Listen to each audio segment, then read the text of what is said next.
L'Assemblée nationale, Madame le secrétaire d'État auprès du Premier ministre chargé des relations avec les institutions, porte-parole du gouvernement, honorables députés, chers collègues du ministère de la Justice.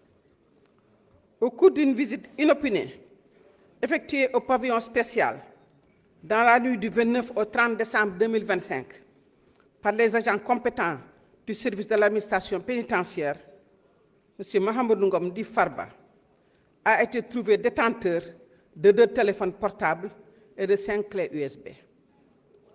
Suite à la découverte de ces objets, dont la détention n'est pas autorisée en milieu carcéral, une enquête judiciaire a été ouverte immédiatement.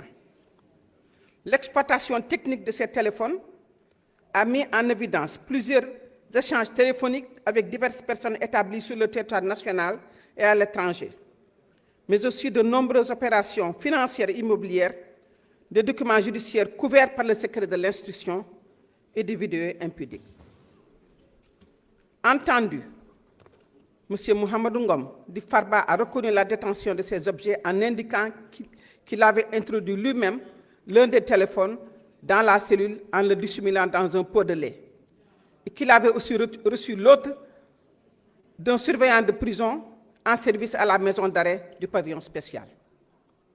Au regard de ces éléments objectifs, il apparaît que l'enquête a permis de réunir des indices de présomption grave d'introduction et de complicité d'introduction frauduleuse d'objets prohibés en milieu carcéral, de corruption, de violation du secret de l'instruction, de diffusion d'images contraires aux mœurs, faits prévus et punis par les articles 45.3, 160, 217, 363, 431-60 du Code pénal et 11 du Code de procédure pénale.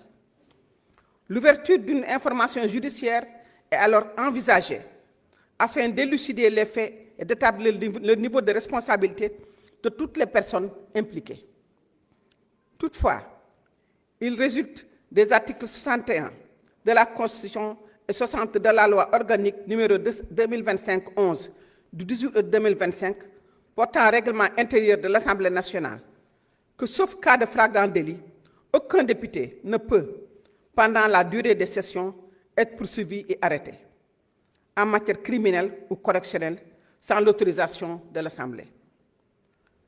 C'est pour toutes ces raisons que par lettre 004 PRD du 20 janvier 2026, Monsieur le procureur de la République près le tribunal de grande instance hors classe de Dakar sollicite la levée de l'immunité parlementaire du député Mahamadou Ngom Di Farba afin que des poursuites puissent être exercées à son encontre.